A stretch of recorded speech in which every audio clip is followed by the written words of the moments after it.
Hello everyone, welcome again on this platform.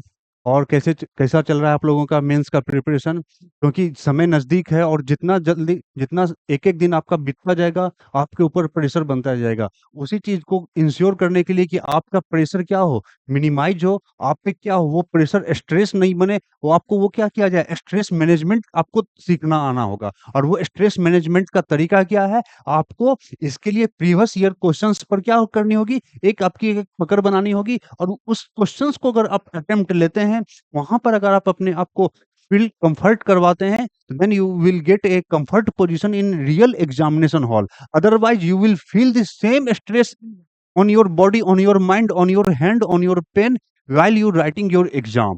तो आपको क्या करना होगा, इसके लिए ये स्ट्रेस आपको क्लासरूम एग्जाम से पहले ही हल करना होगा, उसका आइडिया लेना होगा और उसके लिए आपको बेटर प्रिपेयर होना होगा। और इसी के लिए हमारा क्या है, ये आपका मेंस आंसर राइटिंग का जो सीरीज चल रहा है, प्रीवियस ईयर क्वेश्चंस के डिस्कशन के जरिए हम यहाँ पर आपके साथ उन्हीं चीजों को क्या करने की कोशिश करते हैं, ताकि आपके लिए यह आसान हो। बाकी जैसे ही आपका एक बार एग्जाम का मेंस का एग्जाम डेट अनाउंस किया जाएगा, हम आपके लिए एक मेंस राइटिंग प्रोग्राम, हमारी पूरी टीम आपके लिए लेके आएगी। और वन टू वन बेसिस पे इसको हम लोग आपके साथ अवेलेबल होंगे। चलिए, आज हम लोग अपने इसी सेक्शन में आगे बढ़ते हुए 70th बीपीएससी के साइंस एंड टेक सेक्शन में हम लोग ऑलरेडी 4 क्वेश्चंस को डिस्कशन कर चुके हैं, 3 क्वेश्चन को, आज हम लोग चौथे क्वेश्चन को डिस्कशन कर रहे हैं। क्वेश्चन क्या है आपका आज का, और ये सब हमारे शॉर्ट नोट्स का ही क्या है, पार्ट है। तो आज का क्वेश्चन है, what is STEM education? STEM education क्या है? Describe how it is useful in quality education in different regions of Bihar to prepare students for the future workforce. अब ये क्वेश्चन का अगर बेसिक देखें, तो यहाँ पर आपसे ये पूछा जा रहा है, what is STEM education. And stem education के बाद आपसे यहाँ पर इसके बारे में ये पूछा जा रहा है कि ये किस प्रकार बिहार में फ्यूचर वर्कफोर्स को, स्टूडेंट का जो ग्रुप इस स्टेम कोर्स को इंश्योर कर रहा है, जो इसको पढ़ रहा है, वो किस प्रकार फ्यूचर वर्कफोर्स का काम करेगा। तो ये हमें इस पर डिस्कशन करना है। क्लियर? तो यहाँ पर अब हमें क्या कर जाना है, पहले स्टेम एजुकेशन को समझना होगा कि व्हाट इज स्टेम एजुकेशन।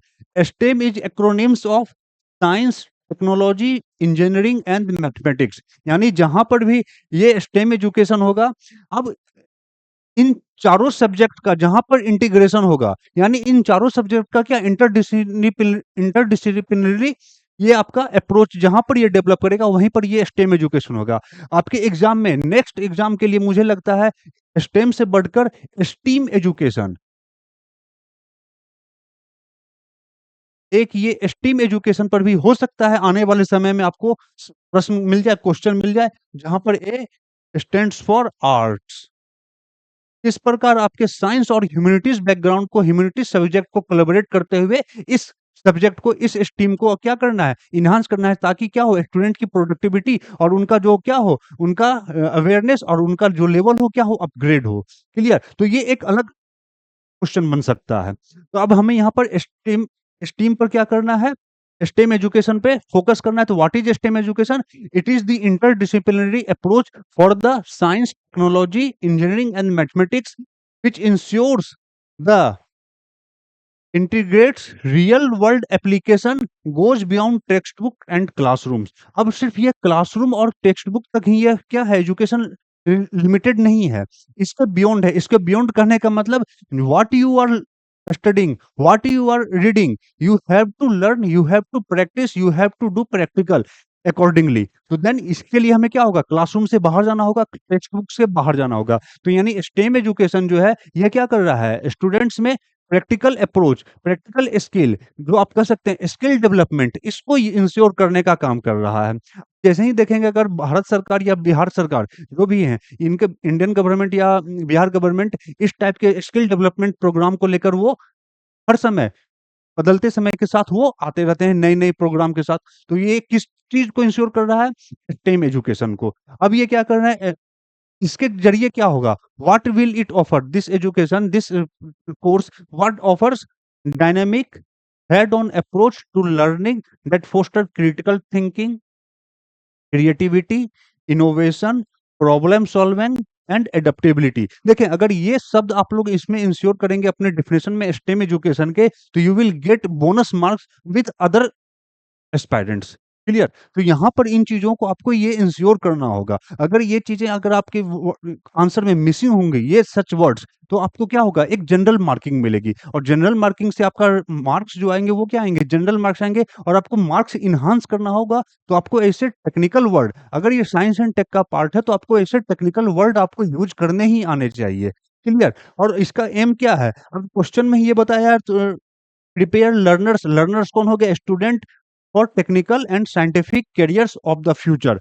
ये हमारा क्वेश्चन स्टेम का क्या था? जो व्हाट इज स्टेम एजुकेशन, तो स्टेम एजुकेशन के बारे में ये आपको बताना होगा, what is STEM education and अब हम इसके आगे के पार्ट को डिस्कस करने जा रहे हैं, क्लियर? तो स्टेम एजुकेशन का मतलब क्या हो गया? Interdisciplinary approach for the science, engineering, technology and mathematics. और ये क्या करेगा? उनके बीच में स्टूडेंट्स को क्या करेगा? Real world application beyond text book and classroom के लिए उनको अवेयर करवाएगा, प्रिपेयर करवाएगा। किस प्रकार? डायनेमिक अप्रोच के साथ, hands on approach learning that foster critical thinking, creativity, innovation and problem solving and adaptability. और इस प्रकार क्या होगा? एक फ्यूचर वर्क फोर्स बनेगा, जो क्या होगा? ट्रेंड होगा, आर्म्ड होगा और स्किल्ड होगा। तो ये चीज़ें क्यों क्या होंगी? अगर ये चीज़ें, तीनों चीज़ें इंश्योर होती हैं, तो बिहार जो अपने इकोनॉमिक सेक्टर में क्या है? पिछड़ा हुआ है। खास करके सेकेंडरी और टर्शियरी सेक्टर में, सर्विस सेक्टर और जो भी आपके हैं, वहाँ पर क्या होगा? बिहार की इकोनॉमी राइज़ करेगी और जैसे ही बिहार की इकोनॉमी राइज़ करेगी, तो बिहार का जो ये वर्क फोर्स जो बना, लर्नेड वर्क फोर्स जो बना, ये क्या करेगा? बिहार की इकोनॉमी को राइज़ करवाएगा। तो अब ये किस प्रकार करेगा? बिहार के डिफरेंट रीजन्स, यहाँ पर बिहार का डिफरेंट रीजन्स हमें ये देखना होगा कि कहाँ-कहाँ बिहार में इस तरह की चीज़ें फैसिलिटेट करवाई जा रही हैं और इसके लिए क्या-क्या करवाया जा रहा है। अब देखें, अभी इस क्वेश्चन में आपको ये लिखना कोई ज़रूरी नहीं है, लेकिन आपको इसका यूज़ करने आना चाहिए। अब ये है क्या? अभी ब इंडियन गवर्नमेंट ने एम को शुरू किया था, अटल इनोवेशन मिशन। अटल इनोवेशन मिशन ही क्या है? स्टेम एजुकेशन का क्या है? फाउंडर है, मतलब उसका क्या है? बेसिक है, आपके नी फाउंडेशन में है। अगर ये इस चीज़ को आप इंश्योर कर रहे हैं कि STEM education is under under the AIM initiative of the Indian government which ensures, TL क्या है? Atal tinkering labs, DIY, DIIY मतलब डू इट योरसेल्फ, लर्न, आपको करना है और खुद सीखना है। ये तमाम चीज़ें आपको ये ध्यान में रखना है, इसका पर्पस क्या है? STEM lab, mini science centre, Atal incubation centre, mentor India, Atal new India challenge, Atal community innovation centre, Aatmanirbhar Bharat arise, Atal new India challenge, ANIC programme. ये सब क्या होंगे? यही हमें क्या करेंगे? स्टेम एजुकेशन जो हम प्रोवाइड करवा रहे हैं, जो स्टूडेंट इसको सीख रहे हैं, जो इसको स्टडी कर रहे हैं, उनको क्या मिलेगा? एक फोस्टरिंग किया जाएगा, ताकि वो क्या कर सके? जो फ्यूचरिस्टिक एस्पेक्ट्स हैं, चाहे वो हमारे इंडस्ट्री से रिलेटेड हो, चाहे वो हमारे एग्रीकल्चर से रिलेटेड हो, चाहे वो हमारे सेफ्टी सिक्योरिटी से रिलेटेड हो, इन तमाम एस्पेक्ट्स को क्या होगा? वो समझ सकेंगे और उसके लिए वो क्या कर सकते हैं? आगे बढ़ेंगे। तो ये आपको ध्यान में रखना होगा। तो अब इसी के तहत क्या होगा? स्टेम एजुकेशन के ही तहत बिहार में देखेंगे, जितने भी आपके डिफरेंट आईटीआई कॉलेज हैं, जितने भी आईटीआई कोर्सेज़ शुरू किए गए हैं, वो क्या इसी स्टेम एजुकेशन को ही तो बढ़ावा देने के लिए है। चाहे वो आपके एडवांस एंट्रेंस सिक्योरिटी सिस्टम के लिए हो, चाहे वो आपके फायर सेफ्टी एंड मैनेजमेंट के लिए हो। अगर आपको ध्यान हो, अभी कुछ दिन पहले ही पटना में आपके पाल होटल में आग की घटना घटी थी, जिसमें 6 से 8 लोग क्या हो गए थे? डेथ कर गए थे। तो अगर ये फायर सेफ्टी एंड मैनेजमेंट का अगर कोर्स हो और उन चीज़ों का क्या हो, प्रॉपर आपके क्या किया जाए? उनको शुरू की जाए, उनको उनको पूरे तरीके से एडॉप्ट किया जाए, तो इस तरह की मिसहैपनिंग जो हो रही है, उनको क्या किया जा सकता है? मिनिमाइज़ किया जा सकता है, क्लियर? इसके अलावे जो आपके कैट कोर्सेज़ होते हैं, इसके अलावे अभी आप देखेंगे तो बिहार में आपका क्या है? डेयरी इनोवेशन, डेयरी टेक्नोलॉजी जो आपका चल रहा है, जो आपके पटना में आपका कहाँ पे? Sanjay Gandhi institute of dairy technology Patna में, जहाँ पर इसके बारे में आपको कोर्सेज लॉन्च किए गए हैं। तो ये सब तमाम चीज़ें क्या है? स्टेम एजुकेशन का ही क्या है? डिफरेंट एस्पेक्ट्स है और इसके ज़रिए क्या होगा आपका? प्रैक्टिकल स्किल इनकी बढ़ेगी। क्यों? क्योंकि आपने शुरू में ही देखा है कि do it yourself, DIY approach के साथ है, तो प्रैक्टिकल स्किल बढ़ेगी, स्किल एनहांसमेंट होगा। तो ITI courses emphasize hands-on training, allowing student to develop practical skill in their chosen trades such as robotics technology, drone technology, advanced entrance security technology, fire and safety management etc. अगर आपको ध्यान हो तो अभी बिहार सरकार ने ड्रोन टेक्नोलॉजी के लिए एग्रीकल्चर सेक्टर में यूज के लिए ट्वेल्थ लेवल पे, इंटरमीडिएट लेवल पर क्या ऐसे एक वर्कफोर्स को तैयार करने की बात की थी, जहां पर खास करके गर्ल्स स्टूडेंट्स को इसके लिए आगे बढ़ाने की बात की गई थी। इसके बाद आप देखेंगे इंडस्ट्री रिलेवेंस में क्या आएगा कि इस प्रकार के कोर्सेज के अनाउंसमेंट होने से, इस प्रकार के कोर्सेज को डिजाइन करने से क्या होंगे, आपके data science, automation and AI, artificial intelligence, इन सब चीजों को क्या मिलेगा, प्रमोशन। और इसके कारण क्या होगी, मशीन लर्निंग, डीप लर्निंग, इनके डायरेक्शन में, इस डायरेक्शन में क्या होगा, स्टूडेंट का अवेयरनेस बढ़ेगा, और जिसके कारण क्या होगा, हमारा जो भी प्रोडक्शन का यूनिट है वो क्या होगा, एक बेसिक रिक्वायरमेंट को फुलफिल करने के साथ साथ वो मैक्सिमम आउटपुट को भी इंश्योर करेगा। अगेन ये क्या करेगा, करियर पाथवेज, पाथवेज को, करियर को इंश्योर करेगा। किस प्रकार, आपके क्या हो रहे हैं, कोडिंग सिस्टम, प्रोग्रामिंग सॉफ्टवेयर। आप देखें मतलब बिहार में आप जहाँ कहीं भी जाएं तो आपको ऐसे आपके पास जो ट्रेंड पर्सनल्स हैं, जो ऐसे आपके पास ट्रेंड आपके स्टूडेंट्स हैं, जो अपने लेवल पे स्टार्टअप को क्या कर रहे हैं, इनिशिएट कर रहे हैं, और इसी स्टार्टअप का, सॉरी, इसी स्टार्टअप के जरिए ही क्या स्टेम एजुकेशन क्या है, आगे प्रमोट हो रहा है। अभी कुछ दिन पहले ही आप देखेंगे कि दिल्ली में भारत मंडपम में एक स्टार्टअप महाकुंभ हुआ था। वहां पर उस स्टार्टअप महाकुंभ में बिहार के 3 स्टार्टअप को महारथी अवार्ड दिया गया था। उस 3 स्टार्टअप में 2 जो थे आपके क्या थे, इसी स्टेम एजुकेशन से रिलेटेड थे। हम लोग अभी उसको देखेंगे, क्लियर। और ये इकोनॉमिक एम्पावरमेंट को भी इंश्योर करेगा।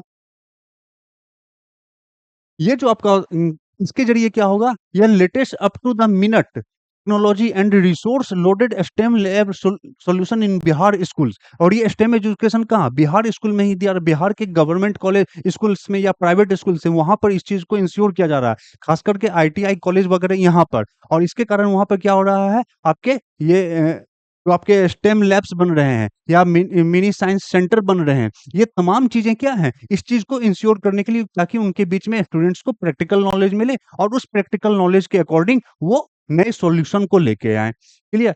चाहे वो 3D प्रिंटिंग से रिलेटेड हो, रोबोटिक स्किट हो, कंप्यूटर प्रोग्रामिंग सॉफ्टवेयर हो, ये तमाम चीजें उनको दी जा रही है। साथ ही ये क्या होगा, स्टेम लिटरेसी को बढ़ाएगा by introducing student to scientific and technological concept in the practical context.